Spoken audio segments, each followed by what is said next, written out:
ভাঙড়ের সংঘর্ষ। জানা যাচ্ছে যেমনটা যে তৃণমূল এবং আইএসএফ এর সঙ্গে সংঘর্ষ হয়েছে গত রাতে। যেমনটা জানাচ্ছিলাম আপনাদেরকে যে ভাঙড়ের রানীগাছি এলাকায় আইএসএফ ও তৃণমূলের মধ্যে বড় সংঘর্ষ ছড়ায় গত রাতে। এর আগেও আমরা দেখেছি একাধিকবার ভাঙড়ে সংঘর্ষের খবর উঠে এসেছে, কিন্তু গত রাতে আবারও আইএসএফ ও তৃণমূলের মধ্যে বড় সংঘর্ষ ছড়ায় গত রাতে। জানা যাচ্ছে দুপক্ষেই একাধিক জন আহত হন। তৃণমূলের বুথ কনভেনার রিজাউল ঘরামি অভিযোগ করেন আইএসএফ কর্মীরা তাকে মারধর করেছে, এমনটাই কিন্তু অভিযোগ উঠছে তৃণমূলের পক্ষ থেকে। তবে আহত আমজেদ শিকারী ও আলম হোসেন দাবি করেন তারাও তৃণমূল করেন এবং জমি বিবাদে তৃণমূলেরই একটি গোষ্ঠী তাদের উপর হামলা চালিয়েছে। আইএসএফ জেলা নেতৃত্ব জানিয়েছে এটি তৃণমূলের অভ্যন্তরীণ কোন্দল, আইএসএফ এর কোনো ভূমিকাই নেই। পুলিশ ঘটনাস্থলে গিয়ে তদন্ত শুরু করেছে।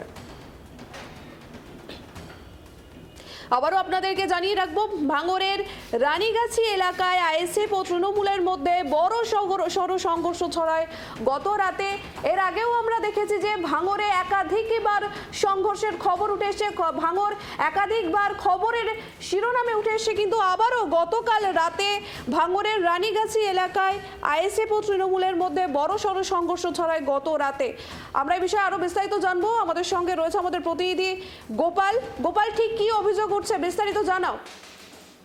দেখো, তোমাকে বলে রাখি, গতকাল রাতে কিন্তু একটি সংঘর্ষের ঘটনা ঘটে, অর্থাৎ ভাঙড়ের রানীগাছি এলাকায়, যেখানে আইএসএফ এবং তৃণমূলের মধ্যে সংঘর্ষ ছড়িয়েছে বলে রুটে যায়। শুধু রুটে যায় নয়, তৃণমূল এবং আইএসএফ এর মধ্যে সংঘর্ষে প্রায় 14 থেকে 15 জন গুরুতর আহত হয়, তাদেরকে স্থানীয় হাসপাতালে নিয়ে যাওয়া হয়। কিন্তু আশ্চর্যের ব্যাপার দেখো, রাত যত গভীর হয়েছে তত ভোল বদল হয়েছে, একদম প্রকাশ্যে এসেছে। তারা কেন ভোল বদল করলো সেটা নিয়ে প্রশ্ন তুলেছে আইএসএফ এর কর্মীরা।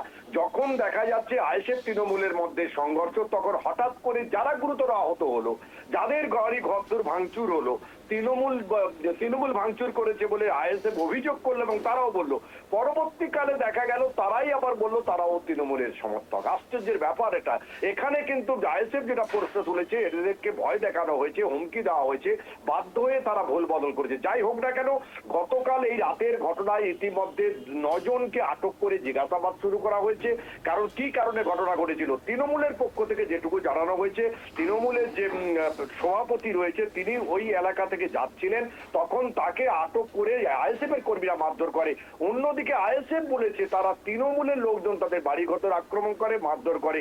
ইতিমধ্যে কিন্তু চাপানুতো শুরু হয়েছে এবং এই নিয়ে গোটা এলাকায় পুলিশ রয়েছে, এলাকা থমথমে।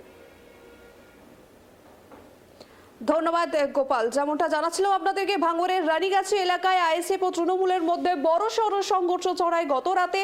জানা যাচ্ছে দুপক্ষেই একাধিক জন আহত হন। তবে ইতিমধ্যেই পুলিশ 9 জনকে রীতিমতো আটক করে তাদেরকে জিজ্ঞাসাবাদ করছে। তবে আবারও আপনাদেরকে জানিয়ে রাখবো যে ভাঙড় এই সামনেই বিধানসভা নির্বাচন, কিন্তু তার আগেই রীতিমতো একের পর এক সংঘর্ষে ভাঙড় খবরের শিরোনামে উঠে আসছে।